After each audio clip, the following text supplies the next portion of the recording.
ဒီပွဲမှာကျွန်တော်စာပါနဲ့ကစားပြမှာဖြစ်ပါတယ်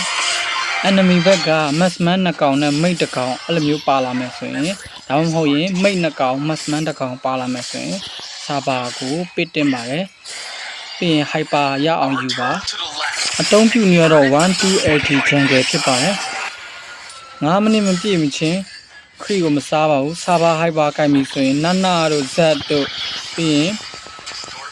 လာလီယာတို့အဲ့ကောင်တွေတော်တော်အာယုံနောက်ပါတယ်မှာခုကြည့်ကျွန်တော်ဆိုရင်တော်တော်လေးတက်လိုက်ရတယ်စာပါ hyper ကိုင်ရင် mate တို့ massman တို့ကတော့တကြိုလို့အရန်ကိုကောင်းပါတယ်အဝင်အထွက်လေးပဲတီတီချာချာ view site ပြီးဝင်ပေးပါစာပါ hyper ကိုင်ပြီးခြုံပုတ်ပွဲအမြဲတမ်းမနေပါနဲ့ mate ဘယ်နာရှိလဲရှာပြီးတကြိုပေးလိုက်ပါ blue bat တွေစားပေး red bat တွေစားပေးခရီလဲရှင်းပေး9မိနစ်ကျော်ဖြစ်တဲ့အတွက်ဒီခုလို mate 2ကောင်ဆိုရင်ကျွန်တော်တို့စာပါကိုင်ရတာအရန်ကောင်းပါတယ်မှာတွေ့လားတကြိုလို့ကောင်းမကောင်းRAM မှာမီ hyper ဆိုပြီးတော့ hyper ကစားတယ်ဒါပေမဲ့ကိုကြီးပဲတေချမ်းနေတယ်ဆိုရင်ဒီ hyper ဆိုပြီးတော့ကို့အပေါ်မှာလီမိုးတွေရွာနေပါလိမ့်မယ်ကိုကအတေချမ်းတာဖြစ်တဲ့အတွက်ကို့ပေါ်မှာလီမိုးတွေတအားရွာချတဲ့အခါလီတွေမွန်းပြီးတော့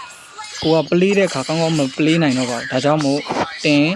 အဲ့ဒီဒဏ်ခံနိုင်မှ hyper ဆော့ပါလို့အကြံပေးချင်ပါတယ်ဘယ်တဲ့အဝင်ထွက်တာမားပြီဆိုတော့ねပြေးပါဒီခုကျွန်တော်ပြောပြတဲ့အကြောင်းအရာတွေကို RAM မှာအသုံးချနိုင်ပါစေ like comment share follow လေးလုပ်ပေးခဲ့ကြပါ subscribe လေးတွေလုပ်ပေးခဲ့ကြပါကျေးဇူးအများကြီးတင်ပါတယ်နောက်ထပ်ဗီဒီယိုတွေလည်းအများကြီးတင်ဖို့ရှိနေပါတယ်အားပေးကြပါဦး